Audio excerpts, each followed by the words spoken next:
Good morning, everyone. Welcome to panel session 2 of the Nigerian Internet Governance Forum 2025. Today, we are diving into a theme that will define Nigeria's digital future for decades to come: artificial intelligence governance and ethics. So AI is rapidly transforming economies and societies across the world, and Nigeria is right at the point where we must decide the kind of AI future we want. One that is inclusive, ethical, and development-driven, from boosting agricultural productivity and reimagining healthcare to improving public services and empowering entrepreneurship. AI holds enormous potential for accelerating national development. But without clear governance, we also risk widening inequality and amplifying biases and compromising individual rights. So this session gives us a space to unpack the opportunities, risks, and governance needs in 3 key focus areas. The first is AI for development. And we'll be talking about how AI can solve real problems in education, agriculture, health, security, and financial inclusion. And how do we address the risks like job displacement, infrastructural limitations, and algorithmic bias while ensuring AI aligns with local realities and national priorities. The second is ethics and accountability. So as AI systems increasingly influence decisions about welfare, policing, credit scoring, and employment, we must build transparency, fairness, explainability, and non-discrimination into every layer of deployment. Trust in AI must be grounded in community experience, culture, and inclusive design.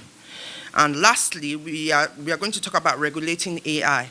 Nigeria needs governance and supports innovation while ensuring accountability. So do we need a standalone national AI policy? How do we learn from global frameworks, but still keeping solutions locally grounded? And what roles should regulators, innovators, and institutions play in shaping adaptive and relevant AI rules?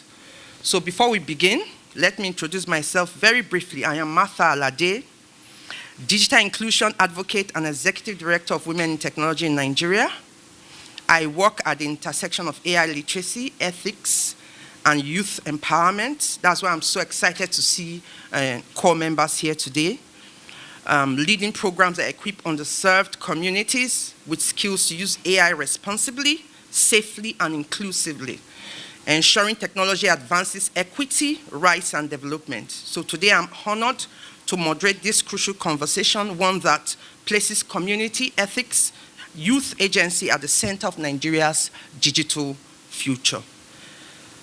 So ladies and gentlemen, welcome once again to panel 2, Artificial Intelligence, Governance, and Ethics. Let's begin. First, I would like to warmly welcome our distinguished panelists who bring a wealth of expertise from across academia, industry, and civil society. So we have with us here Dr. Kingsley Theophilus Igulu, right? Yeah, you are welcome, sir. A round of applause for him. We have Professor Esiosa Omorogiwa from Port Harcourt. He's joining us virtually. Prof, are you here with us? I hope we have a two-way conversation enabled. Then we also have with us here Ms. Patricia Eromosele, sitting right by my side. You are welcome, ma'am. A round of applause for her, please. And then we have Dr. Paul. I will skip your middle name. Paul Adi from Port Harcourt as well. From Unica. Oh, you are welcome, sir. A round of applause for him. So we'll now begin round 1, AI for development and ethical foundations, with a focus on education and practical application. So before we dive into the discussion, I would like to each of the panelists to introduce yourself. As I come along with the questions, you introduce yourself first, sharing maybe very briefly your work as it connects to AI governance. So Dr. Kingsley, without much ado, how can Nigeria specifically leverage AI to address critical development challenges in sectors like education or agriculture while ensuring the benefits are distributed equitably across all regions? All right, thank you very much, moderator. Igulu Kingsley Theophilus from Port Harcourt, Ignatius Ojiri University. I'm a lecturer, and I think I'm AI biased from my researches. And I think there is a very big coincidence. On Monday, I was at the NUC for stakeholders validation workshop on AI integration in our universities. So it's a kind of coincidence, and it's lovely. And fortunately, again today, I'll be at the Base University for a conference, and I'm going to speak on AI in healthcare. So how can Nigeria leverage AI? I think everybody knows what to answer, because with what we did at the validation workshop, we have the national AI strategy now in Nigeria, but the NUC thought of it, that how can we domesticate this thing to a university setting? So yes, it's still at the national level. So we gathered so that, because what you see in Ahmadu Bello University might not replicate itself exactly in Port Harcourt University. So we're talking about how can we domesticate those policies, those national policies of AI. And of course, we are tempted to see AI as LLM, because the popularity of AI now is because ChatGPT is there, DeepSeek is there, and of course, and the likes. But please don't be tempted. Don't also be biased. In AI we speak of bias, so don't initiate that bias. So it's not just on ChatGPT. There are so many aspects of AI education. Of course, even if ChatGPT itself can aid us. At this point, we are not looking for just solution. We are looking for effective solution. Now, LLM can help us reduce the amount of time you waste. I use the word waste in doing your research. Of course, we are looking at even the LLM in 4 dimensions, using it in administration, using it for research, for learning, and for teaching. These are 4 cardinal points of education. So how do we now domesticate it for our teaching? Of course, we have personalized learning that AI can help us, inclusive learning, in the sense that you don't necessarily need to have access, like you don't need to be in Ahmadu Bello University to have the experience of the best professors. You don't need to be in the US. You don't need to pay for their tuition to actually be taught by the best. So we can assess this whole thing. Of course, the AI itself is being enabled by computing. It's been enabled by internet in so many ways. So we can also talk of precision of agriculture. That's where you can use drones. You can use analytics. You're not experimenting to say, will this crop work here? Will this work here? No. You have data. Of course, we all know the lifeware of AI is data. And of course, we'll be speaking on data.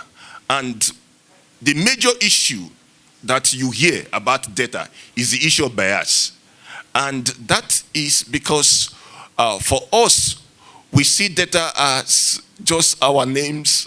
You come from social institution, but data is beyond that now. If you want to do right prediction, you need data. And in Nigeria, we don't even have the right statistics of our students in our university. If NUC comes for accreditation, where if you're in the university, you know what I'm talking about. If NUC comes for accreditation and your student population is 200, you give them 50. So how can they even plan for your institution? You see, so, and if this data is not true, you cannot get the right prediction. So we need to, on our own, play at least, the Nigerian factor. Let it not be a Nigerian factor any longer. Because whatever thing you give to this guy, it will give you the same thing. Because the result is a function of the input. So the result being a function of the input, if the data is missing, if the data is not complete, the results will not be complete. So we would do our best, and that on Monday we talked about data centers and so forth and so on. There was an example given on that day, and they said there was a model developed, and the model was to predict the level of cheating in examination. And they discovered that without doing anything as an African, by the system capturing you, the system is automatically biased that you will that you will cheat. And that's why, because the data they have about us from the source is biased. So if the data is biased, the result will be what? Biased. So we need to work on our data centers. Let's be sincere with what we give out. Because these machines learn from data, and they depend so much on these things. So no matter how sophisticated the algorithm is, it's the data that will tell it. So we can leverage AI in, of course, I was talking about healthcare. We know what AI can do today. Telehealth is there, where I don't need to necessarily have a physical contact with the best doctor, with the best physician, and I can still get the best medical counsel, And of course, the Nigerian system is a big influence. I don't know who has access to internet here. Almost all of us, but what is the bandwidth?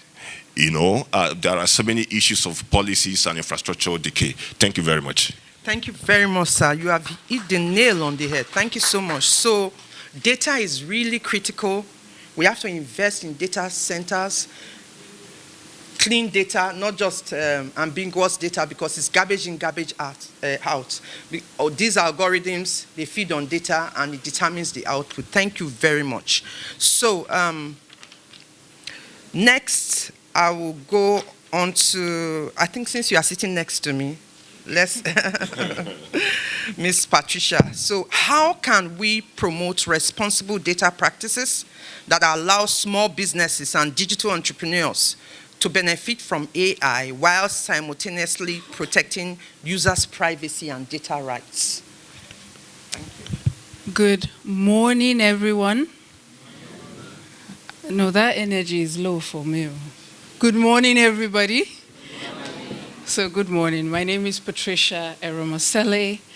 I am the CEO and founder of Cyber Australia and the president of Women in Cybersecurity Nigeria chapter.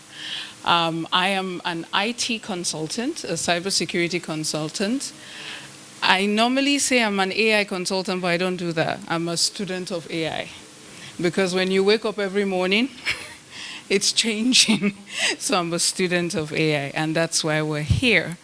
You see, this question on how will businesses benefit and how would they continue to innovate?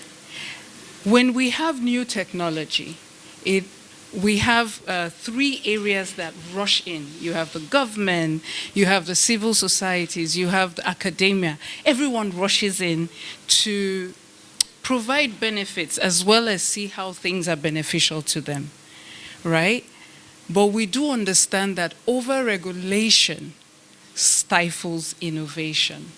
So in this context, when you look at businesses coming up who want to use AI or who are using AI, how do they ensure that that we have data privacy while ensuring that they are innovative, right? We need to think about this. So the first one is education and awareness. I start with that with everything in the world. You have to teach, you have to learn, you have to understand. So small businesses right now, especially small and medium-sized businesses, everybody is just saying, oh, they're using AI. Please, let's integrate.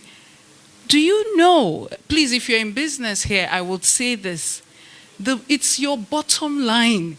The fact that people are using AI does not necessarily mean you should just adopt any AI, right?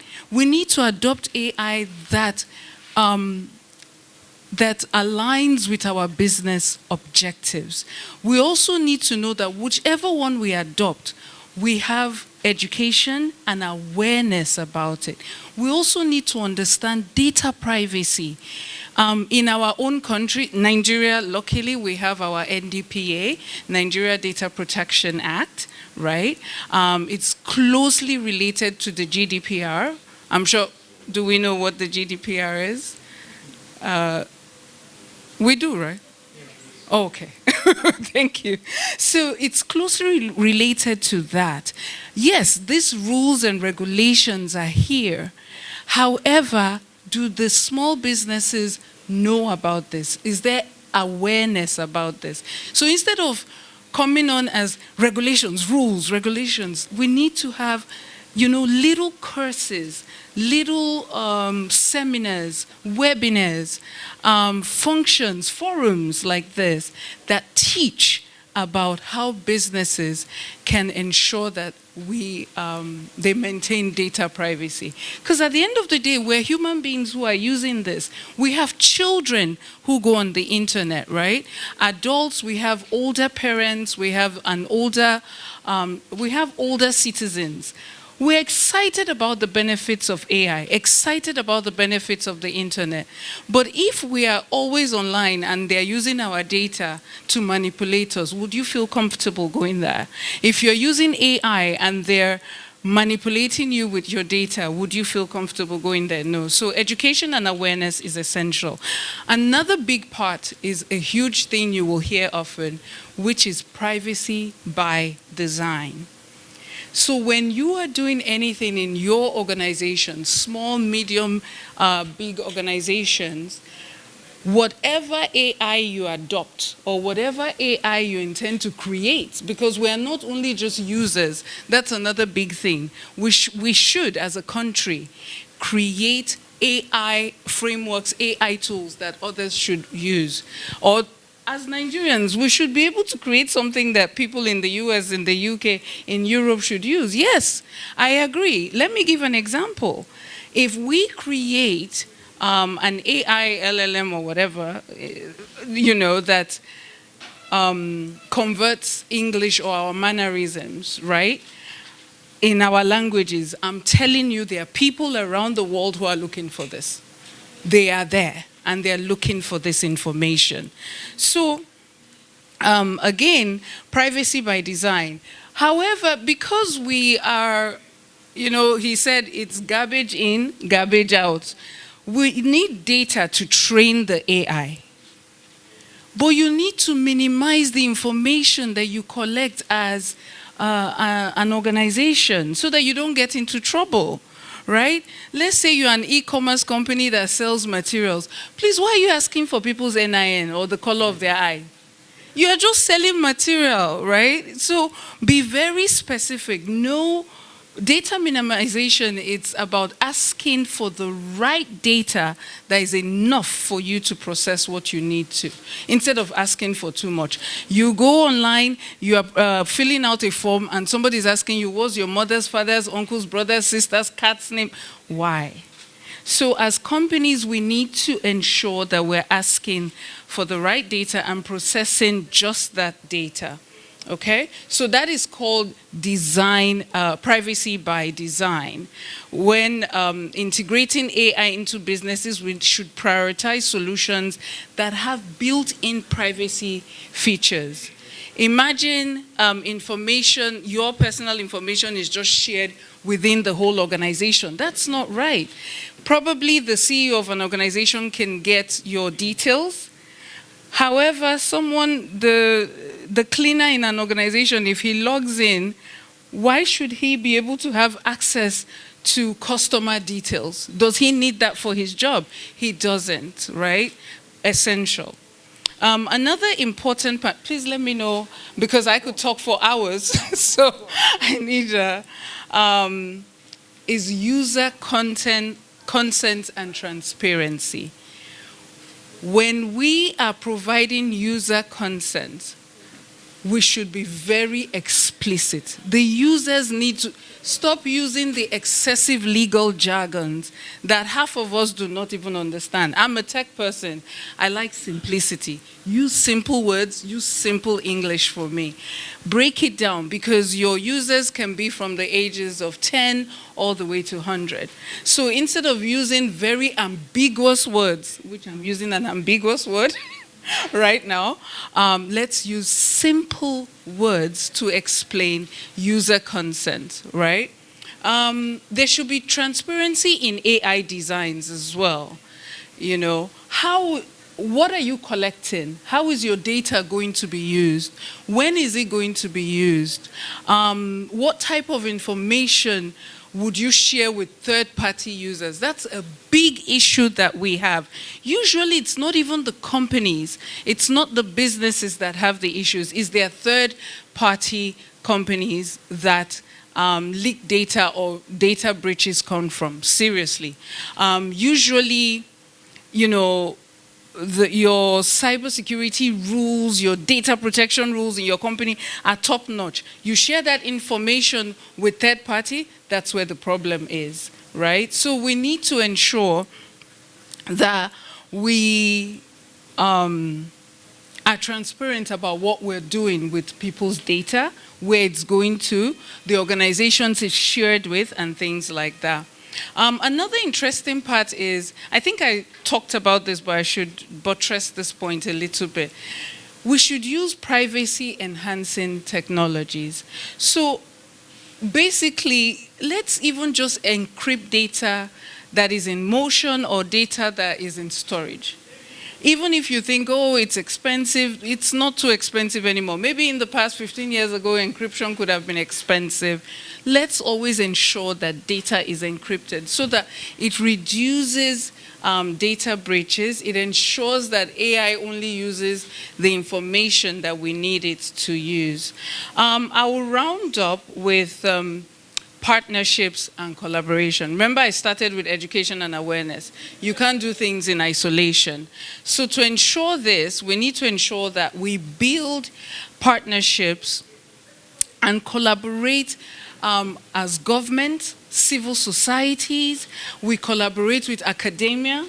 We have academia, civil society. Do you understand? We're not just working for only government. We're not just working for, we're working for the people, every individual here and our families. So we need to ensure that we build those partnerships so that when we're making decisions, it's not just decisions on regulations alone, it's also decisions on how it affects your family, how it affects your jobs, how it affects your business. I'm very excited to see our coppers here, right? We are a little, some of us are a little older. You are the ones that will have to build AI tools as well as use a lot of AI tools more than us.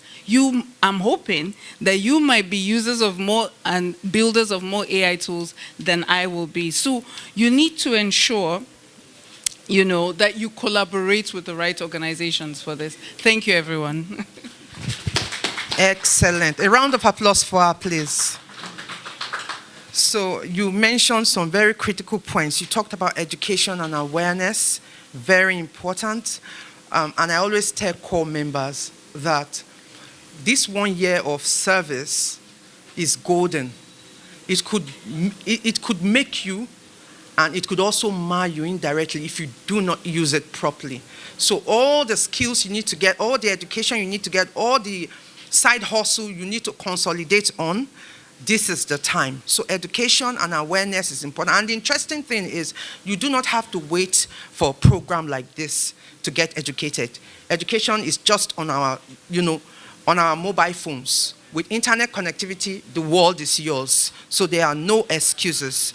You talked about privacy by design. I quite agree with you, because the earlier we begin to, entrench privacy to everything we are doing, the better for us. And one thing I would like to also say is, as developing nations,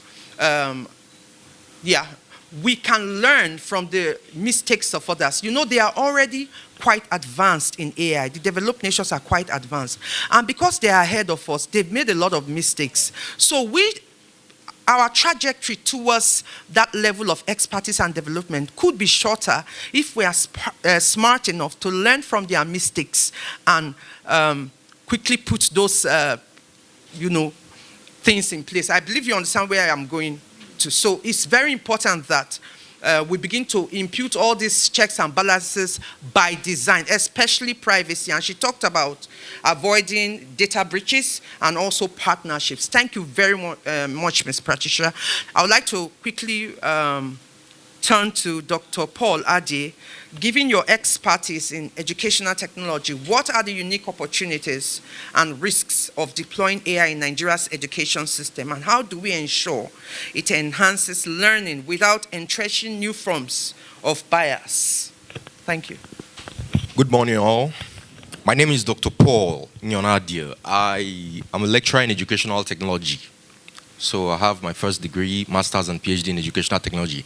I've always been interested in equitable learning. SDG 4, Sustainable Development Goal 4, says inclusive and equitable education. So that has always driven me. And I saw something called the digital divide. And I'm a member of the consortium for the offline internet. Because the offline internet comes about because there is a gap. Over 2 billion people are offline. So how do they learn? So when you start thinking about the unconnected, when you start thinking about the digitally marginalized, you will realize that Sustainable Development Goal 4 is far from being achieved. So let me get straight to the question you've asked. What are the opportunities artificial intelligence offers Nigeria? The first opportunity is personalized learning. So artificial intelligence enables learners, right? Enables the tailoring of instruction to suit a learner as an individual. So the AI algorithm takes note of your strengths and your weaknesses while learning. It takes note and it adapts, that's why it's called adaptive learning, adapts to suit your particular IQ level. And it can also adapt the assessment too to suit your level. Also, it is important because it supports teachers. Supports teachers, especially in the automation of their routine tasks, that like grading lessons, planning and tracking learning data. Like I know I use artificial intelligence a lot, and it helps me. So there are a whole lot of benefits apart from personalized learning, automated assessments, and the likes that has to do with the benefits, opportunities artificial intelligence brings to education. For the risk, the greatest risk, which we are gathered here, is that if the data that is used to train Nigeria's artificial intelligence systems for education is not built on Nigerian realities, does not accommodate Nigeria's diversity, there's a risk of embedding bias, whereby some learners will be marginalized. We'll look at the case of Alex Onya versus JAM. That's a very serious case. I'll come to that after this when we get to talk about ethics. But you get to see that Alex was able to discover that there was a glitch in JAM. And over more than hundreds of thousands of candidates were wrongly scored, especially in Lagos and in the southeast. He discovered that glitch. He also discovered that there were innocent students who were penalized for malpractice. Meanwhile, they did not engage in any form of malpractice. There was an algorithm that was biased against them. So, How are we going to ensure that AI strengthens rather than distort our educational landscape? The first way is to have inclusive data sets that reflect Nigeria's realities and protect learner privacy. Let's talk about inclusive data sets. So during the COVID-19, I was really looking because of this digital divide interest. In the north, a lot of the learners who are good in Hausa did not benefit from the materials that were brought during the COVID-19 in English. So they were marginalized. They were digitally marginalized from benefiting from the digital opportunity. They were more conversant in Hausa, but not in English. So they were marginalized.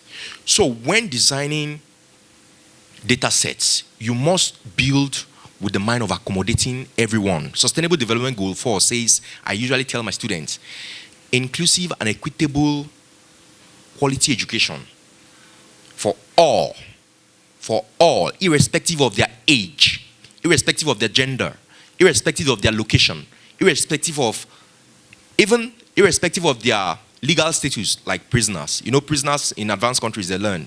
They have what we call, there's this offline internet for prisoners in US. And even National Open University has special centers in where people would even do masters and PhD right from prison. And there's some of them even right away. Hope you know. So there's an opportunity to migrate to the digital. So you have to accommodate all, because education is for all. And also you have to protect learner privacy, like she has talked about privacy design. Learner privacy must be protected. I will just give an instance that may not necessarily be close to this. A hacker hacked a hospital's database and published the list of everyone with their diseases. So you have to really ensure, she talked about encryption.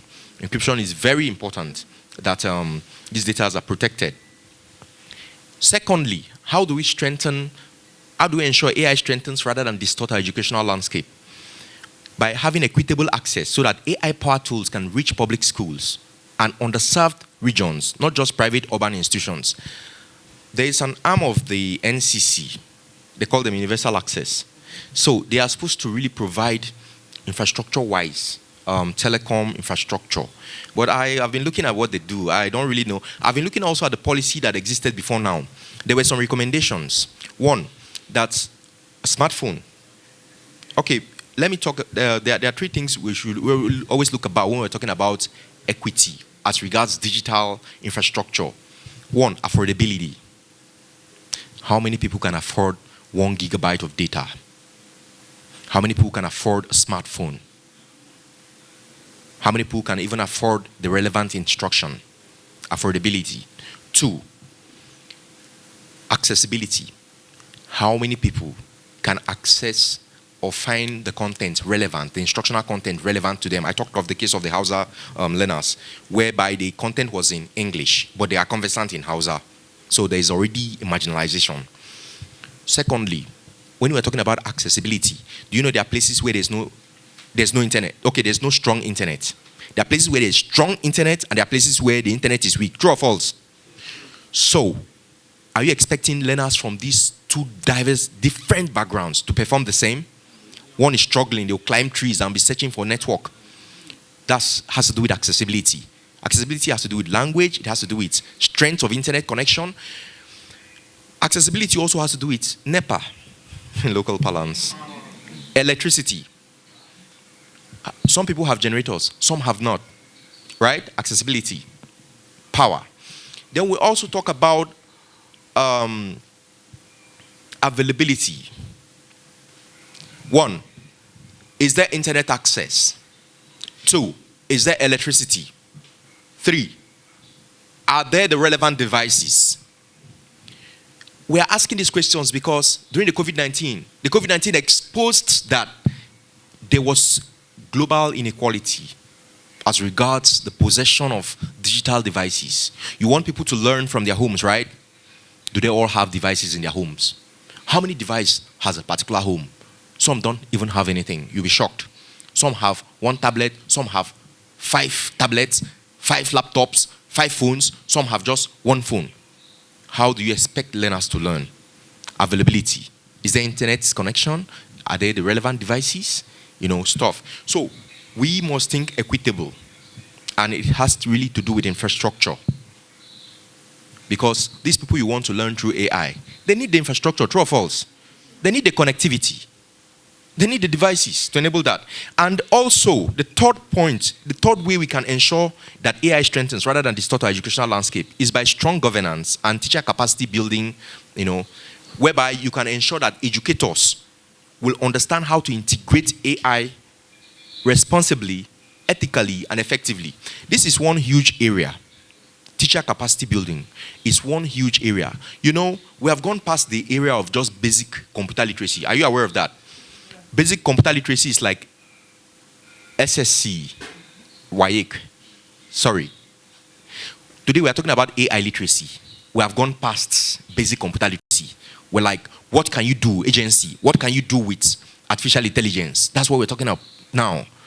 So if you're not even having computer literacy, you've not even started. Because we're using AI to do a lot of things, to do a lot of solutions. But you discover that the reality is that how many of our teachers, especially in the rural schools, even know what you call computer? And so how are you talking about equity? So you realize that you will have to teach, we call reskill.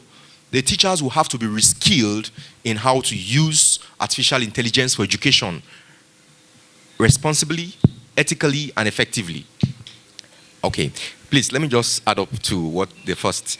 Yes, he talked about us having data centers. We in Nigeria, we need to have our own data centers. I agree with him. I'm writing a book that has to do with decolonizing, digital decolonization. So it really, really emphasizes us owning our own data so that we will not fall prey to digital neocolonialism. And also, talking about... she talked about languages. I don't know, one of them talked about languages. How, when we're trying to customize artificial intelligence to suit us, Nigeria is multilinguistic. There are more than 400 languages. So we are proposing something, but I can't say it here, but already there's Yarn GPT. I don't know how many of you have heard of Yarn GPT. So it supports Igbo, Yoruba, Hausa languages. It's done by one boy in Lagos. And even the Federal Ministry of Communication, Digital Economy and Innovation even came up with one that is powered by Awari. It supports 4 languages, the Hausa, Igbo, Yoruba. So, when building artificial intelligence solutions for the Nigerian user, you have to think about integrating these AI models, because you will reach more people using these models, because it's something they can relate with. Thank you very much. Thank you very much, sir. You talked about inclusive data sets, which is very critical, because if we do not have that inclusive data set, the AI will not reflect our own realities. The output we get will not be our own local reality. So it's very important. You talked about inclusive design to avoid marginalization. You talked about infrastructure for accessibility. You talked about teacher capacity building, reskilling, and also to avoid. We could also link that digital neocolonization to lack of our own data set, which is very important. So I believe our young people here, if you are paying close attention, you'll be seeing opportunities. It's when people roll out problems like this, the problems that exist, you could get solutions. That's what entrepreneurship is about, solving problems. And if you are paying close attention, you would have seen some problems that you can solve if you are an innovator here. So thank you very much, sir, for that wonderful expose. Our last speaker, Dr. Esiosa Omorogiwa, Prof. I don't know if he's online. Can he hear us? Prof, say hi if you are online.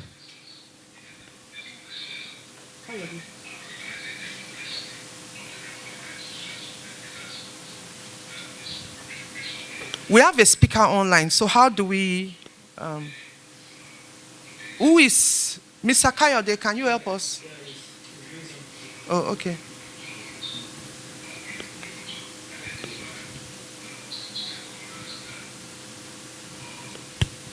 So, I think we have... We have learned quite a lot from our three speakers here. And I believe our rapporteurs are taking notes of these points. So it's not just about talk, it's about having concrete outputs that will influence policy and create a change, especially for us young people. Yesterday, we had the Nigerian Youth Internet Governance Forum. Young people, quite a number of young people were there. And one of the speakers emphasized something, that our population, over 200 million now, right? With estimates. Over 70% young people. And she was saying, in a way, it's almost like 100% young people, because the elderly people hardly even use AI. So our AI's army is huge. Imagine if our youths are now strong in AI, not just as subjects, but as stakeholders, not just as users, but as influencers and creators, and being part of the high-level ecosystem of AI. I mean, influencing algorithms, shaping the data sets. That is what we are talking about, because the algorithm and the data sets, they are two key aspects of this AI entire ecosystem that is important for us when it comes to digital governance. So we can actually come from the bottom up. While we have the governance structure, people making decisions, from the bottom up, we can influence that governance as youths, considering our number. So it's very important that youths become more involved. And I'm very happy that you are here at the high level aspect of this discourse. And I believe that when we get to the second section, open forum, you will all contribute. Is he ready? Professor Esiosa Omoro Giwa is not online. Okay, so let's quickly, we are going to be very fast about this. In 2 minutes, we are going to the next round on governance, regulation, and co-creation, focusing on institutional roles and local contexts. So, Prof is not online. It's okay. So, Dr. Kingsley, in 2 minutes, what is the most critical role that academia and the local developer community should play in co-creating Nigeria's AI governance model to ensure it reflects our national values and developmental goals? Thank you. Sorry, let me borrow something from Madam, the second speaker. So she talked about regulation. Of course, it stifles innovation. And one good thing about the use of digital, or the digital ecosystem generally, is the ability of being working alone without any form of restriction. And that's why we need these guidelines, we need these policies. You know, your child can use your phone, and of course, he or she can access whatever he or she wants to access. There is no restriction, of course. But if there is a kind of guide policy or guidelines for us, and that's what we are doing at the academia level or the national level. We're coming up with AI policy. And mind you, in fact, our discussion, we said that we have to review this in every three months because the evolution is pretty fast. It's not what you see down and say the next model is coming up the next 2 years, 3 years. No, we have to review this policy. So we mentioned inclusiveness. Now, inclusiveness may not necessarily translate to equity. You know, inclusiveness could be inclusiveness at different level. You know, you don't, because if you want to translate that to equity, there won't be competition. You know, everybody should have the similar access or the same access to the same thing. Of course, competition will not be there, and of course, innovation won't be there. So, in as much as we are talking about inclusiveness, we know it's not so realistic for us now. Of course, we talk about language diversity. So what we advocate for is domestication. Domestication of any policy that comes up. Okay, domestication of even this AI, even talking about data, local data centers, we are talking about domestication. So let's bring it home. Let's bring these things home. How does it affect the Hausa people? How does it affect the Igbos? Even in the Igbos, there are also diverse Igbo people. They're not the same, exactly the same. Let me use that word. They're not exactly the same. So in talking about NLP, you know, it's not like English that is generic. So how does it translate to the like River State? In River State alone, we have more than 27 languages. So you are in River State, you said, okay, you've done something for Rivers people. But it's not truly inclusive because you didn't capture everything. So, but when you bring these policies to River State, let's bring locals that will domesticate this, that will contextualize this. And of course, I know it will lead, everybody knows that AI is the deal of the day. So the government is working hard, but we need to be very, very sincere about data. I'm a preacher of data. We need to be sincere about data, you know, because that is what translates to whatever decision we want to take, and that will help growth. Thank you. Thank you very much, sir. A round of applause for him. So I want to shed the light on that inclusiveness in another context. Now, Nigeria has over 230 ethnic groups. But then, in a way, we still have some, majority of them understand some basic English, maybe broken. I know that in the northern region, even though they speak their local dialects, a lot of them still speak Hausa. So to some extent, Hausa will cover the north, right? Now, if this inclusiveness is not critically embraced and looked at, we will not get to that level of innovation we are looking at. Because talent is, there's this saying that talent is evenly distributed, but opportunities are not. You'll be amazed that some of those locals there, young people in the villages, young people in the rural areas, marginalized communities, may be very talented. They may even be the next Mark Zuckerberg. They may be the next OpenAI. What was his name? I don't even know, but we know OpenAI, ChatGPT. So, and they may be there somewhere in the villages. So, core members, can you see that you have opportunity here? Please, are you feeling me? If you understand what I'm saying, let me see your hands up. And I believe there are people joining us all over Nigeria. So you can look at how you can stand in the gap to reach out. Because I know you have CDS, you do outreaches. So I want to encourage you to pick up, as core members, do you have AI as outreach? ICT, I know you have ICT, so you may now be thinking of bringing, because AI is a major, it can't be pushed under ICT. So we could have that discussion maybe after this program, take AI up and see how you can, bring AI to these rural communities. That inclusiveness is important. If we harness our population, I'm telling you, in no time we'll move from this developing nation balance to something else. I remember India was not really what it was some 2 decades ago. Yes, so, but India harnessed our population and built the young people. There was a time I went to India to do a course, maybe almost 15 years ago.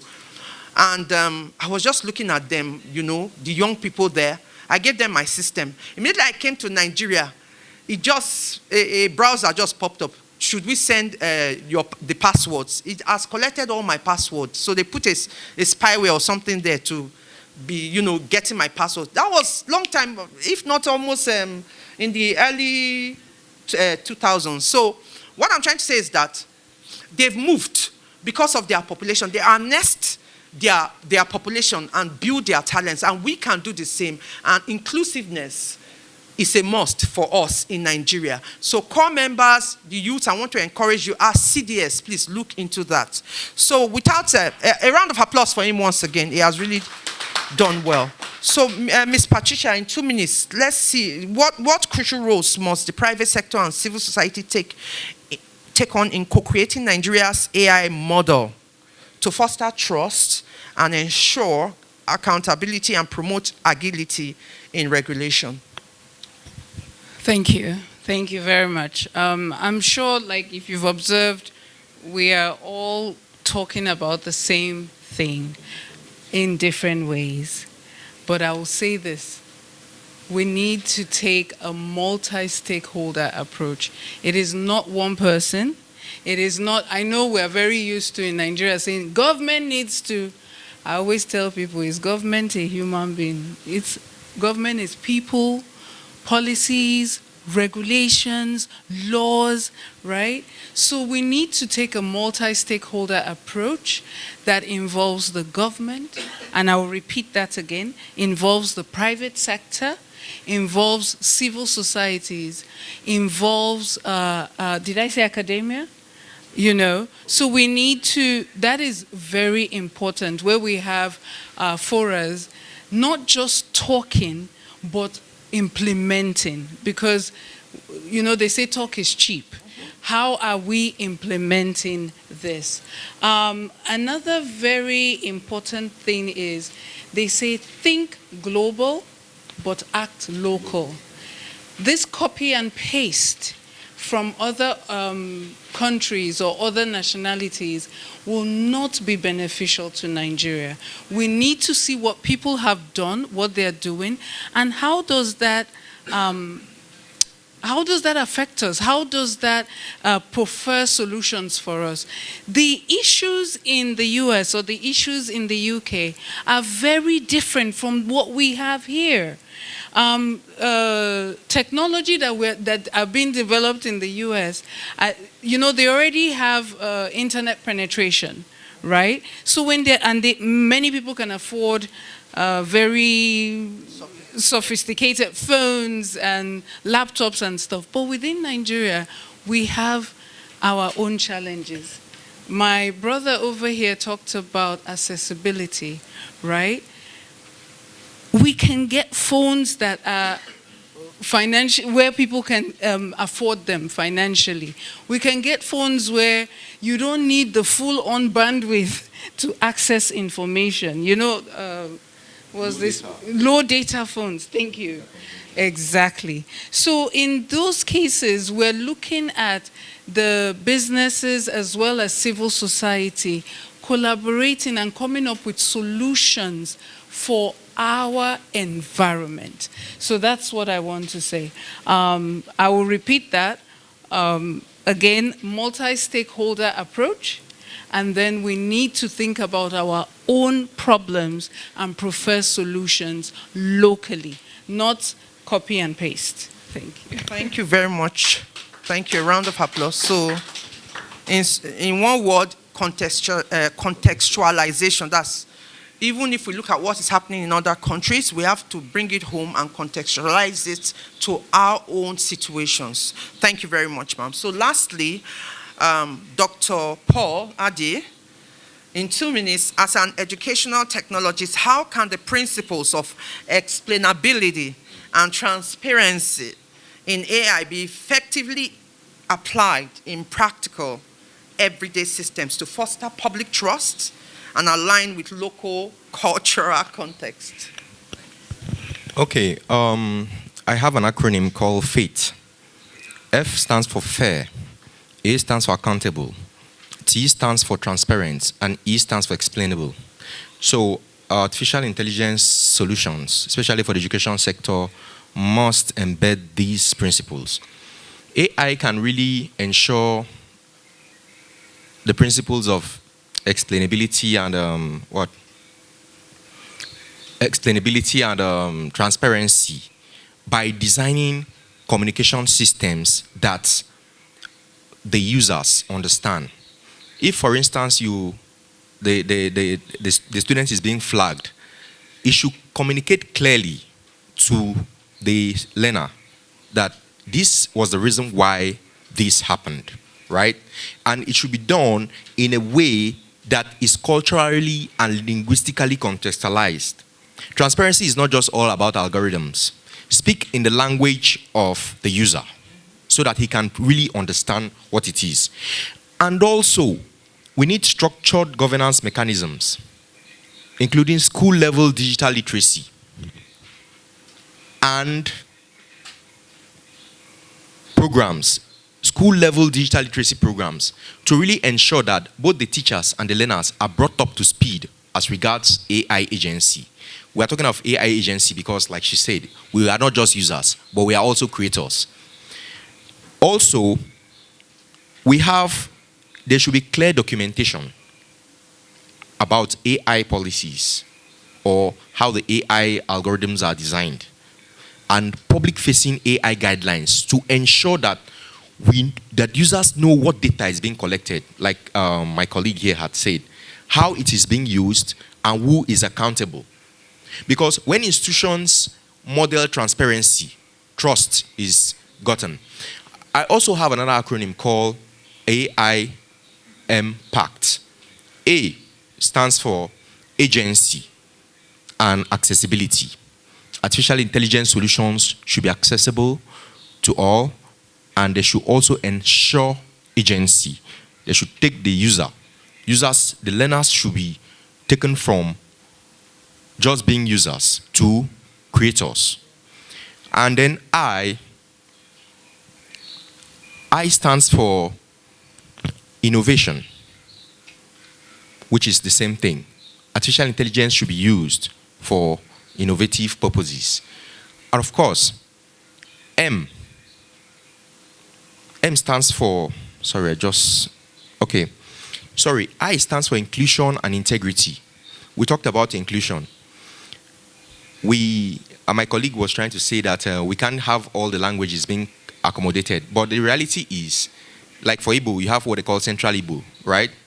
And then for the Hausa, for the North, there's Hausa, which is, so we look at those major languages that have high number of people who use them to use. And of course, integrity. And we also have meaningful personalization, because that's the beauty of artificial intelligence for the learner or for the user. It has to be personalized down to the person who is using it live. It's not just for the public, but for the learner who uses it. So machine learning comes to play by understanding the particular user, his strengths and his weaknesses, customizing that instruction to suit the learner. And of course, privacy and protection. These artificial intelligence solutions for education must ensure that the learners are protected from harm and their data is being protected, is being secured. Of course, we have A, which is augmented innovation. I've talked about innovation. And capacity and careers, which agency, the youths, like she was glad that the youths are here. The youths should have careers. Their careers should be enhanced by artificial intelligence. And of course, T, transformation for sustainability. Artificial intelligence solutions should enable development for the future, not just for today, right? Whatever solutions we have for education should not just be for today, but for tomorrow.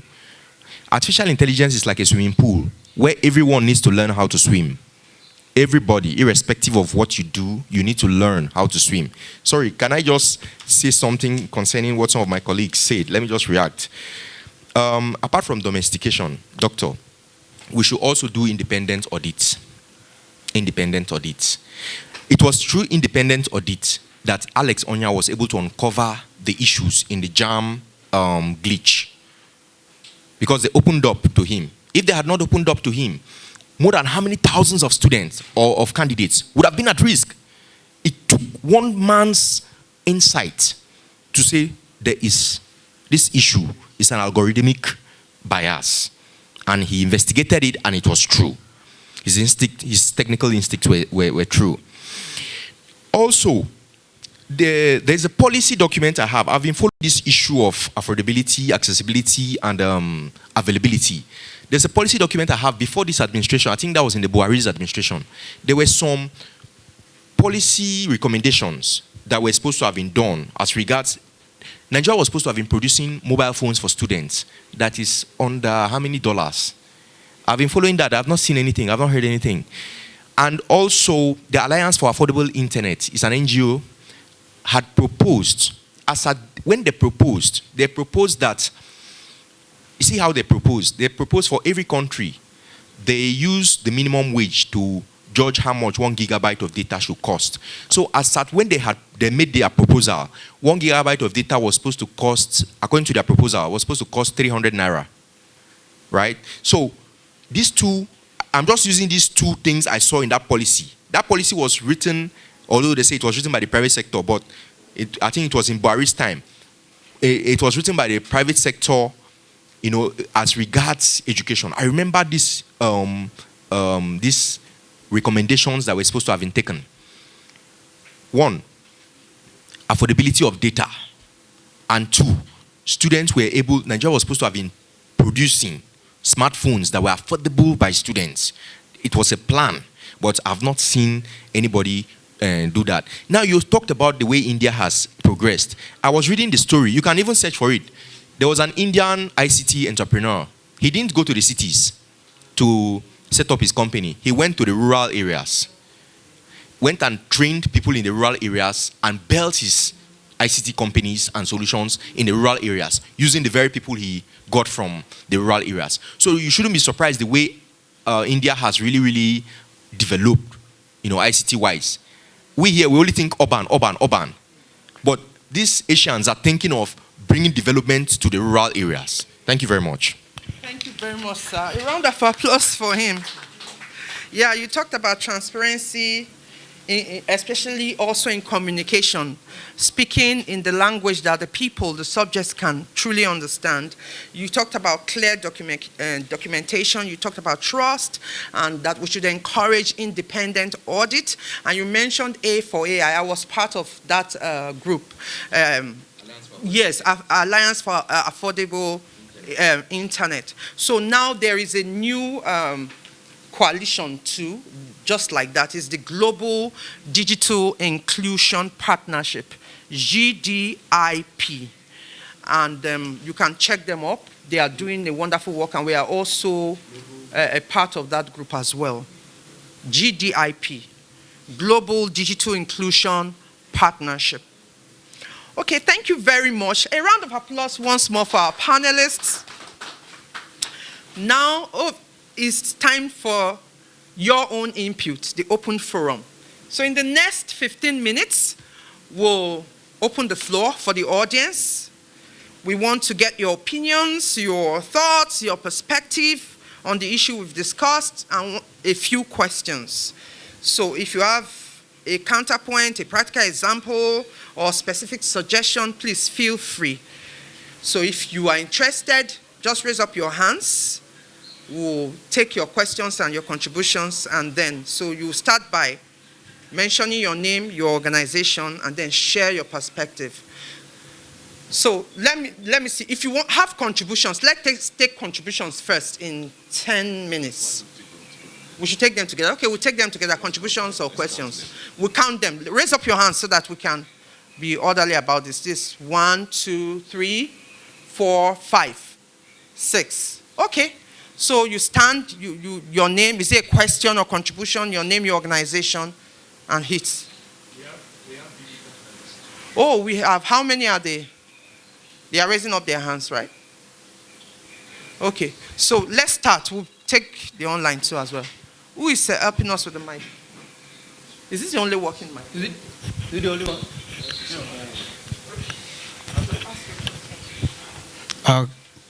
Good day. My name is Adeyemi Kodri.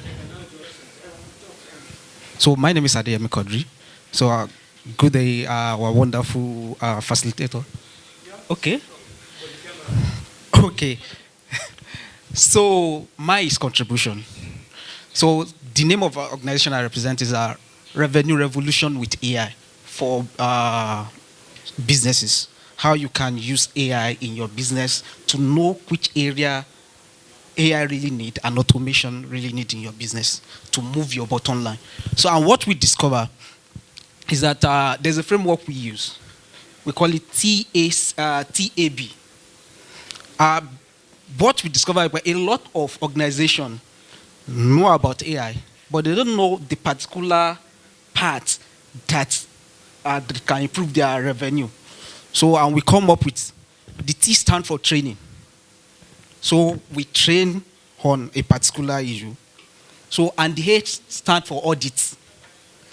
Okay, we want to know your goals for your business. Okay, how does your team are meeting up with your goals? And we look at the gap and look what AI can help with, maybe repetitive tasks that it's taking up the time. So, and the B is build. Some of the AI we need to build it for them, and some we can use those ones that are available. So if we want to, in the private sector, let us try to use this particular framework to, and it really help. So train A, B. So. 1 minute, you have 1 minute. Thank you very much. Noted. That's a contribution, right? Yes. Thank you very much. My name is Mohammed Kadri. I'm a public servant. My question is, not really a question, it's like a concern, but of course it can also generate two questions. The issue of data. You know, we all know the importance of data, as data drives the AI. But what exactly are we doing with silos, the data that are sitting in silos? Because if we don't have, people have been talking about data, but sometimes the data we have, they are everywhere, but it's just that they are not really talking to each other. That's the first question I want to ask. Secondly, is that I also want to talk about what the doctor said. That's our very eloquent doctor. You know, I'm still very concerned about what the issue of JAM you raised, because I'm not sure the JAM issue has to do with algorithm problem. It has to do with the human error. It's not algorithm problem because someone's supposed to do something and they refuse to do it. That's just my question. Maybe we're going to have some conversation about it later. Thank you. So we have just about 3 more minutes to go, so we have to be fast. Any other, yes, question or contribution? Okay, good morning. I am Engineer Bas Babagana from the National Hydroelectric Development Commission. My question is about large language model and natural language model. Is it better for us to develop AI with our own language now that we are just going English or global? I think it is better when we developed it in our own natural language. Number 2, is the world better with AI or without AI? That's a big one. So the final, any other one? Please, somebody. Okay, somebody. Yes. Okay. Sorry.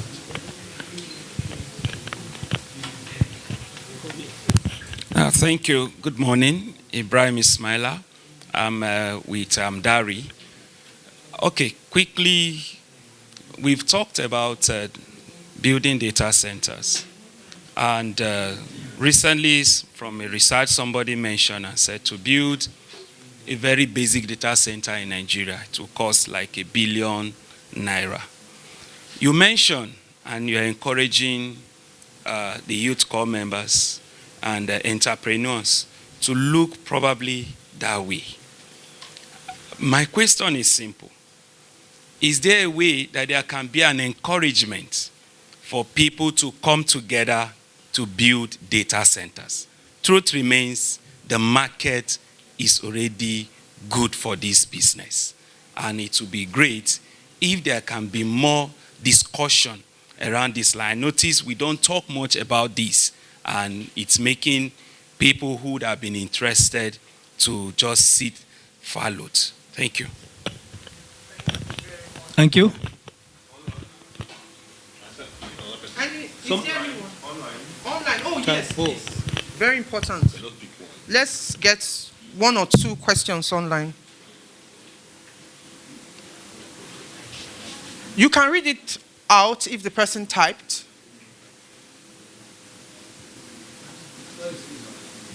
We have a question. Let them type it out. Or if they can see it. There is a question here. There's a question here from Juliet Ngozi. How can Nigeria build an AI governance framework that actually works for people in rural communities where digital access is limited, public institutions are often overstretched, and locals' cultural norms shape how new technologies are trusted or rejected?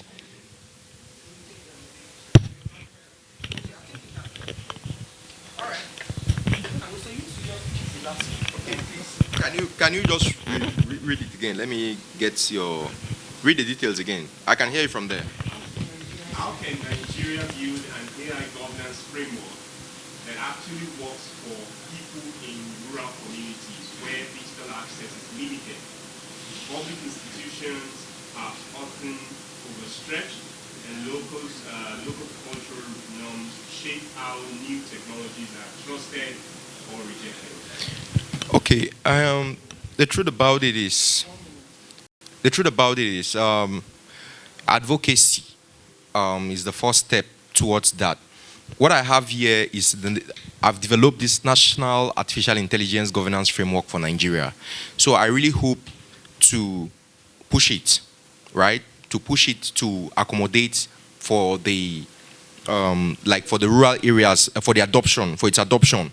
Because when we are talking about this whole AI thing, it also revolves around the governance. It also revolves around the governance. And I proposed certain, I proposed certain organizations, right? So the first one is a National Artificial Intelligence Council that will sit on top all of these. We also have, it's going to coordinate national AI policy, set ethical standards and regulatory direction, oversee national AI priorities, ensure interagency harmony, and monitors national implementation. There will also be a National AI Ethics Committee. And there will be the National Center. There's a National Center for Research on AI. They call it NCAIR. But I have added something to it. See the things I've added. It will develop Nigerian language AI models. It will support culturally relevant data sets. It will promote African-centered AI research, and it will enable universities to collaborate on AI research and development. And then, most importantly, we'll also need to have a national AI regulatory sandbox. So, I hope if this proposal or this framework is adopted, that will be a good start towards making a case for the rural, because I'm always standing for the digital marginalized. Thank you. Thank you very much, sir. Yeah, so he has answered almost all the questions together. But I want to quickly say something. I agree with you for that silos, data in silos. So harmonization is very important. And we've been having that discussion, and I think efforts are being put in place to see it works. Then for algorithm, I disagree with you.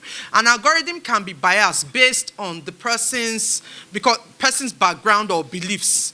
The people building the algorithms, they have their standards, they have their beliefs, they have their values. Without this accountability in place, that's why we are having, one of the reasons we've been having these conversations, that we should have frameworks that will guide, that will be as checks and balances for these people working on algorithms, so that they cannot just use their own personal values or their personal beliefs to jeopardize algorithms that will influence millions of people. So that's what we are talking about, governance. So it works. So we have to close. I will just be fast. Yes, somebody once said, guns don't kill people, people kill people. Someone also said that it's the person behind the computer who makes this thing. So there's what we call human in the loop, right? And we talk about audits. You must render everything to audit, and you must ensure that people take responsibility. That's what we're saying. People must take responsibility for the AI they create, or solutions they create, ICT solutions they create. Thank you very much. I can't even say what I want to say to round off. So we have to close. There's one more question. It's 11 o'clock already. 12. It's 12. Yeah. So, and we have to close. Is the question very relevant? My question was your question. You talked about whether AI is helping. Sorry. humanity or Let's even be specific to LLM. You know, we have assistive, AI being assistive.